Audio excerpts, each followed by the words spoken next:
బంటికి మాత్రమే అమ్మగా ఉండాలంటే సమాజం ఒప్పుకోదు. కాబట్టి మా రాజుకి పెళ్లి చేద్దాం అనుకుంటున్నాను. పెద్దయ్య, అది రాజు, నా మాట కాదనుకో.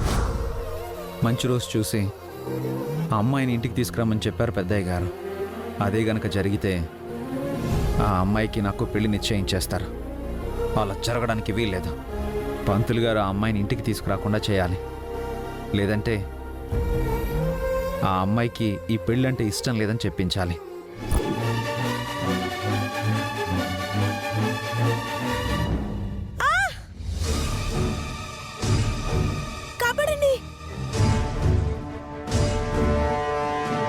ఈ అమ్మాయి ఏదో ప్రమాదంలో ఉన్నట్టుంది. పంతులు గారిని తర్వాత కలవచ్చు. ముందు ఈ అమ్మాయిని కాపాడాలి.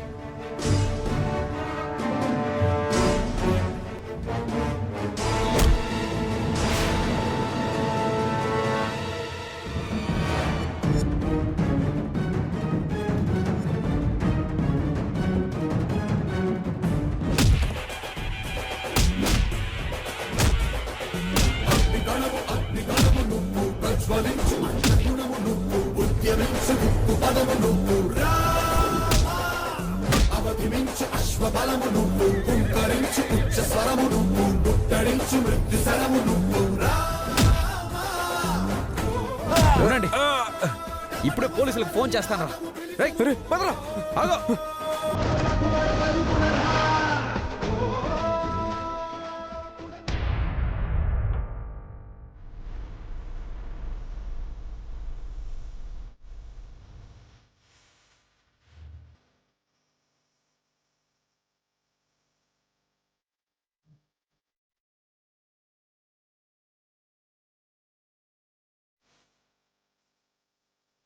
చాలా థ్యాంక్స్ సార్.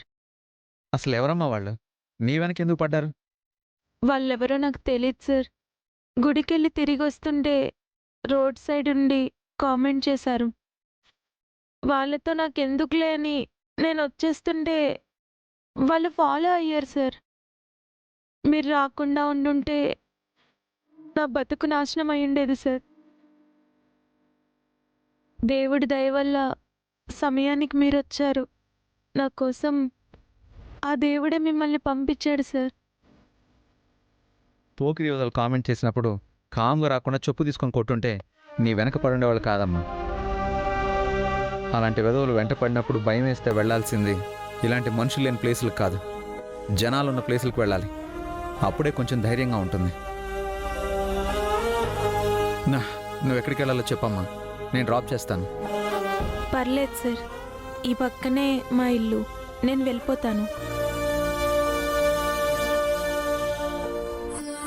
అయ్యో, పోలీసులు వచ్చారు సార్.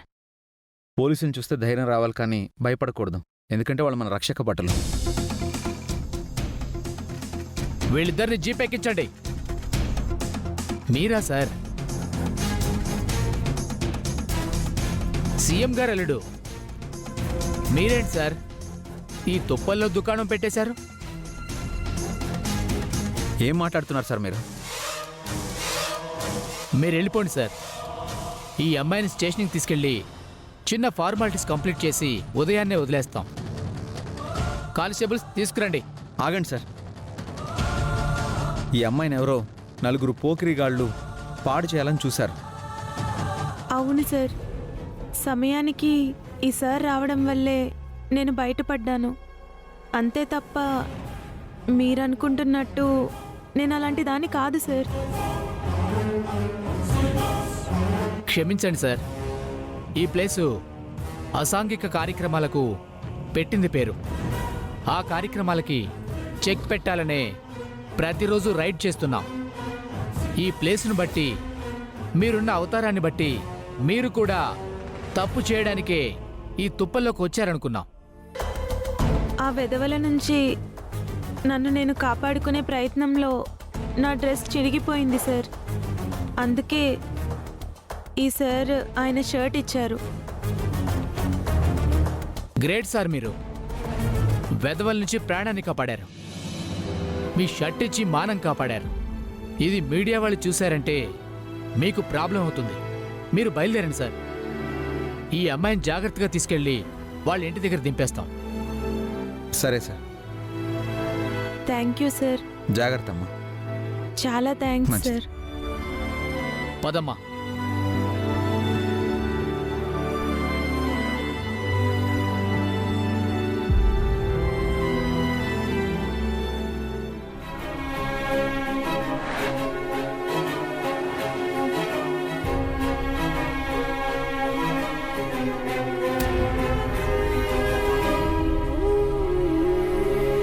అయ్యా, పంతులు గారి దగ్గరికి ఈ అవతారంలో వెళ్తే బాగుండదు. ఈ రోజుకి ఇంటికి వెళ్ళిపోయి ఉదయాన్నే పంతులు గారిని కలిస్తే సరిపోతుంది.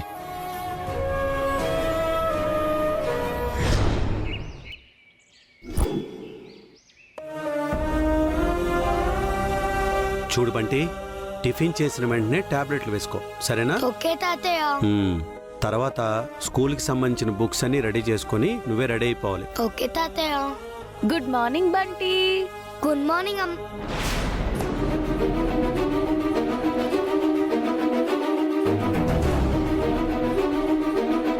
సుమా, సుమా, బావగారు, బంటికి బ్రేక్ఫాస్ట్ రెడీయా? రెడీ అయింది బావగారు. బంటికి బ్రేక్ఫాస్ట్ పెట్టి టాబ్లెట్ వేయి. అలాగే. గుడ్ మార్నింగ్ అన్నయ్య. గుడ్ మార్నింగ్ చంద్ర. మీటింగ్స్ ఏమైనా ఉన్నాయా? మీటింగ్స్ ఏం లేవన్నయ్య. ఏ? రాష్ట్రంలో మళ్ళీ కోవిడ్ కేసులు పెరుగుతున్నాయన్న కారణంగా ఉన్న మీటింగ్స్ని పోస్ట్ పోన్ చేశానన్నయ్య. ఆ మీటింగ్స్ ఏవి పోస్ట్పోన్ చేయొద్దు చంద్ర. వీడియో కాన్ఫరెన్స్ అరేంజ్ చేయి. అలాగే అన్నయ్య. త్వరగా తినేయాలి. ఇదిగోండమ్మా. చిన్నమ్మా, ఆ పాలు నాకీ చిన్నమ్మా. బంటికి నేను తాగిపిస్తాను. వద్దమ్మా, నువ్వు వచ్చిన కొద్ది రోజుల్లోనే బంటి నీకు బాగా అలవాటు పడిపోయాడు. ఇప్పుడు నువ్వు వేరే పెళ్లి చేసుకుని వెళ్ళిపోతున్నావని వాడు చాలా బాధపడుతున్నాడు. వాడు నా బాధ నుండి బయటకు తీసుకురావడానికి మా వల్ల కావటం లేదు.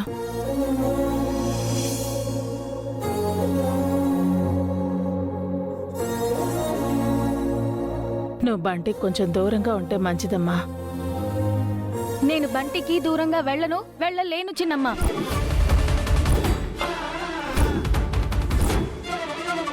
మీరు ఆ పాలు తీయండి. అమ్మా రుక్మిణి,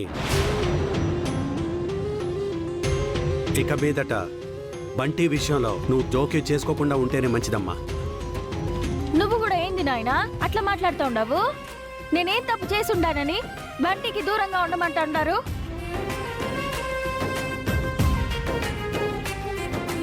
తాతయ్య, దీపులాగే నన్ను కూడా హాస్టల్లో జాయిన్ చేయండి తాతయ్య. సుమా, బంటి టాబ్లెట్లు వేసుకోవాలి. ముందు బ్రేక్ఫాస్ట్ పెట్టండి. అలాగే బావగారు, కూర్చో బంటి.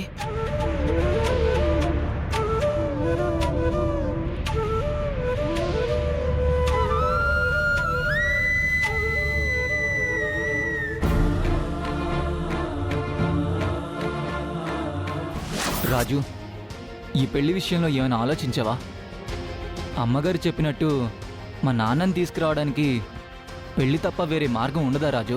మీ నాన్న ఎక్కడున్నాడో మనకంటే బాగా విజయాంబిక దీపకల్కి తెలుస్తున్నాను. ఏదో విధంగా నువ్వే వాళ్ళని టార్చర్ చేయి, లేదంటే ఇక్కడి నుంచి వెళ్ళిపోతానని బ్లాక్మెయిల్ చేయి.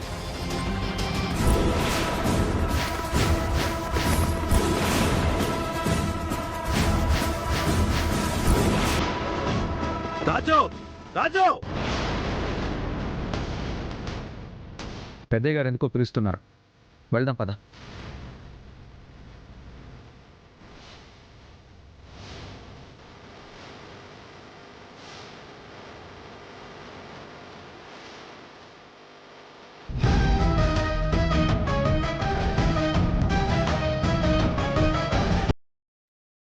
ఏంటి పెద్దయ్య? ఏంట్రా ఇది?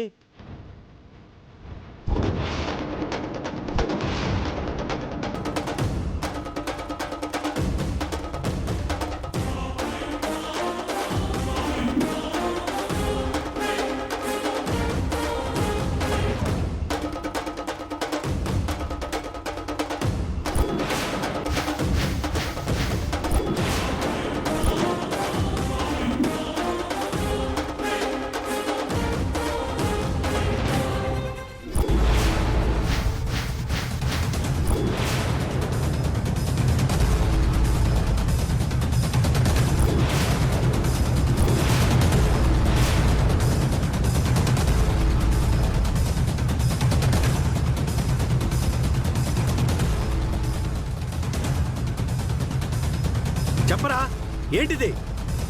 పెద్ద పెద్ద అక్షరాలతో ఉంది కదా తమ్ముడు, అసాంఘిక కార్యక్రమాలు అని.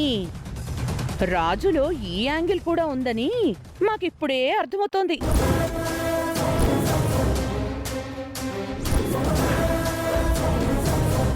అయినా రూప చనిపోయిందన్న బాధ కూడా లేకుండా ఇలా అడ్డమైన పనులు చేస్తూ కెమెరాకి చిక్కాడు.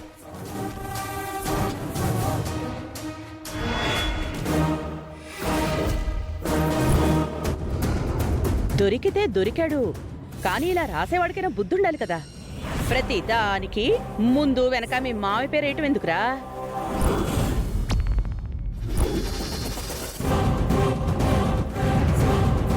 ఏం మాట్లాడుతున్నావు అక్క? రాజు మనకి చిన్నప్పటి నుంచి తెలుసు. ఈ తప్పు రాజు చేస్తున్నాడని మనందరికీ తెలుసు. హా, రాజు గురించి మనకి తెలిసిన విషయం పక్కన పెట్టు తమ్ముడు. రాజు గురించి ఇప్పుడు ప్రపంచానికి తెలిసిన విషయం గురించి మాట్లాడుతున్నాం. ఆపండి. బంటి, నువ్వు వెళ్ళి స్కూల్కి రెడీ అవ్వు. అలాగే తాతయ్య.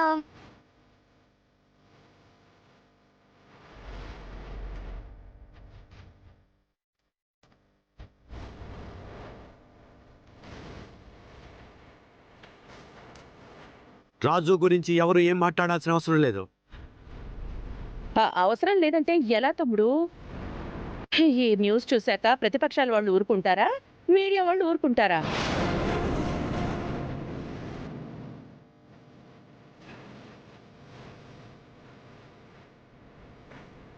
అత్తో, వాళ్ళకంటే ముందు నువ్వు ఊరుకునేలా లేవే.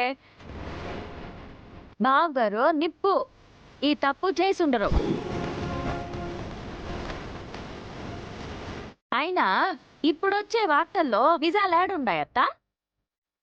మా అక్క పోయిన కాడి నుంచి బావగారు గడప దాటి కూడా బయటికి పోయినలా. బావగారికి సాంఘిక కార్యక్రమం తెలుసు గాని ఈ అసాంఘిక కార్యక్రమాలు తెలీదత్తా. నిన్నగాక మొన్నొచ్చినా నీకేం తెలుసు రుక్మిణి మీ బావగారి గురించి?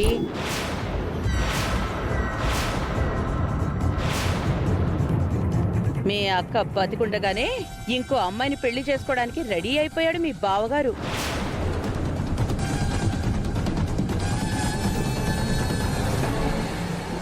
అలాంటిది మీ అక్క పోయాక ఎలా ఊరుకుంటాడనుకుంటున్నావు? అయినా రాజు కోసం మావయ్య కొత్త పెళ్లి సంబంధం తెచ్చాడు కదా మమ్మీ. ఇంతలోనే అలా బజార్కి ఎక్కడం ఏం బాగోలేదు. నువ్వు నోరుమై. భార్య ఉండగా ఇంకో అమ్మాయిని కన్నెత్తి చూసే యదో బుద్ధి నీకుంది. వేరే ఆడదాని కోసం భార్యను అడ్డు తొలగించుకోవాలనే మూర్ఖపు బుద్ధి నీలో ఉంది.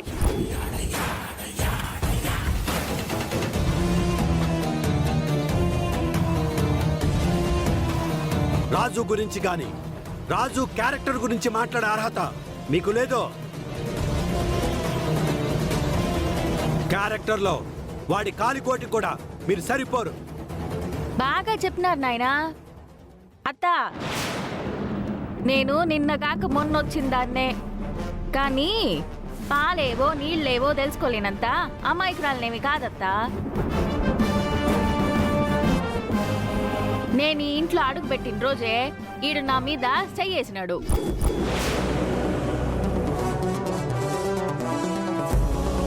సరసవాణ్ణికి ప్రయత్నించినాడు.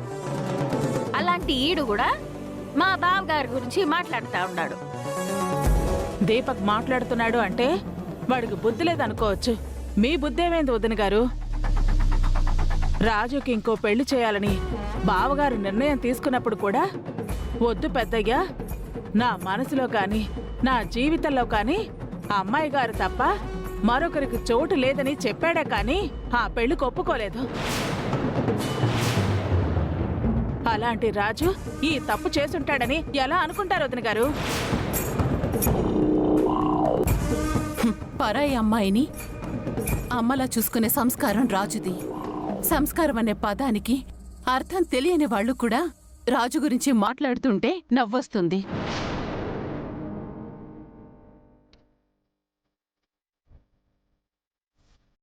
అత్తయ్య, దీపక్ బాబు, రాజన్నని తప్పుగా అర్థం చేసుకోవద్దండి.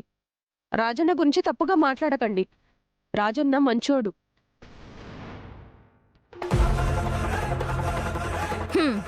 కట్టుకున్న పెళ్ళాం కూడా వ్యతిరేకిస్తుందంటే నీ బతుకు ఒక బతుకేనా?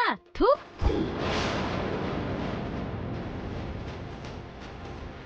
రాజు, అందరూ మాట్లాడుతున్నారు, నువ్వు నోరు తెరవేంట్రా? అసలు ఆ ఫోటో ఏంటి? అందులో ఉన్న అమ్మాయి ఎవరు? చెప్పండి బావగారు, అసలు ఈ ఫోటోలో ఉంది మీరు కాదని చెప్పండి.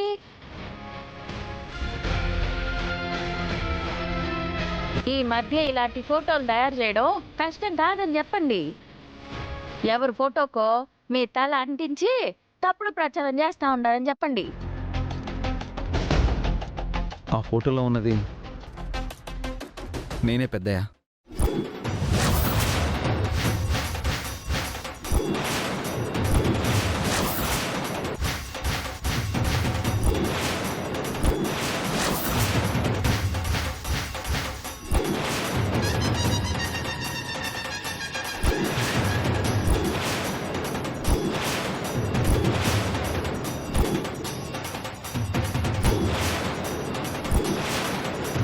నిన్న మీరు తీసుకున్న నిర్ణయంతో ఏం చేయాలో తోచలేదు. అమ్మాయి గారి స్థానంలోకి ఇంకొక అమ్మాయి వస్తుందన్న ఊహ కూడా భరించలేకపోయాను.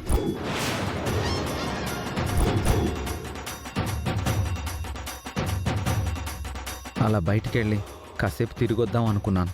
బయటికంటే అసాంఘిక కార్యక్రమాలకి అడ్డా అయినా ఆ ప్లేస్లోనే నీకు ప్రశాంతత దొరుకుతుందా రాజు? రాజు, నువ్వు చెప్పు.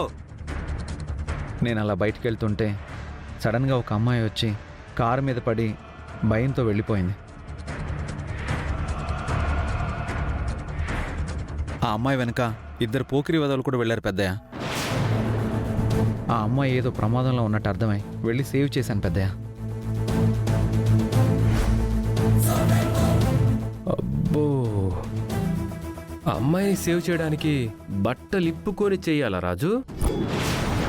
నేను మాట్లాడుతున్నానుగా, మధ్యలో నువ్వు నోరు తెచ్చావంటే చంపేస్తాను.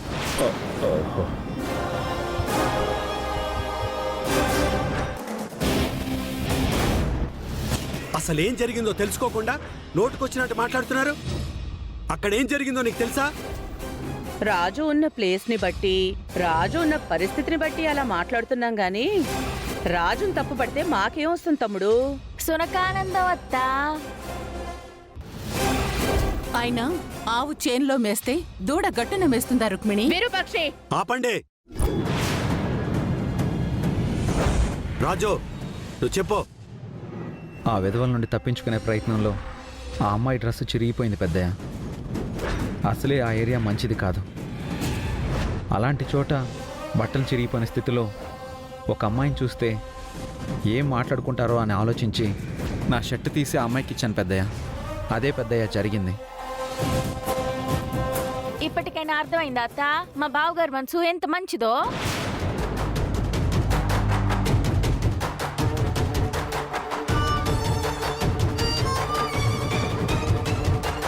సాయం చేసిన నీ గురించే ఇంత చండాలంగా మాట్లాడుకుంటా ఉండారంటే పాపం ఆ అమ్మాయి గురించి ఇంకెంత చండాలంగా మాట్లాడుకుంటా ఉంటారో.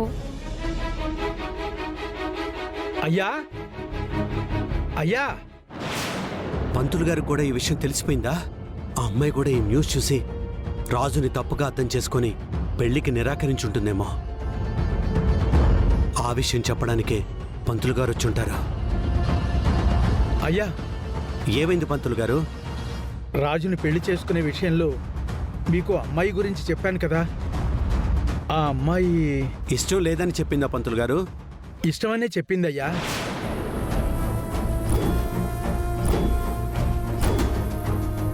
ఇలాంటి సంబంధం దొరకడం అదృష్టంగా భావించిందయ్యా. అంతలోనే దురదృష్టం తనని వెంటాడిందయ్యా. ఏం చెప్తున్నారో అర్థం కావట్లేదు పంతులు గారు. ఆ అమ్మాయి ఎవరితోనో చేయరాని పనులు చేస్తూ పోలీసులకి దొరికిపోయిందని ఏవో వార్తలొచ్చాయంటయ్యా.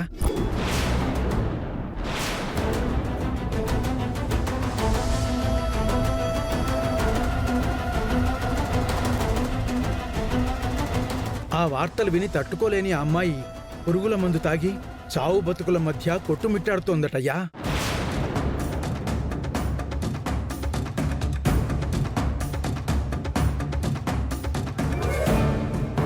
ఆ న్యూస్ టీవీలో కూడా వస్తుందటయ్యా. చంద్ర టీవీ ఆన్ చేయి.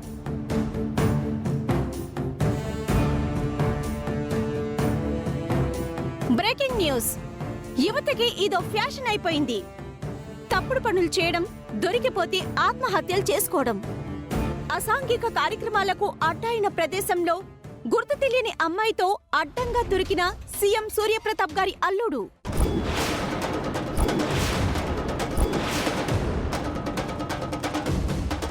సీఎం గారి అల్లుడితో ఉన్న అమ్మాయి గురించి మీడియాలో రావడంతో అవమానంగా ఫీల్ అయి ఆత్మహత్య చేసుకున్న వైనం ఇప్పుడు కలకలం రేపుతుంది.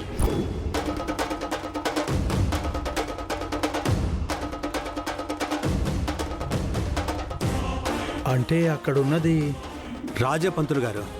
కానీ వాళ్ళు చెప్తున్నట్టు అక్కడ ఏ తప్పు జరగలేదు. ముందు ఆ అమ్మాయిని కాపాడుకుందాం. పదండి పంతులు గారు.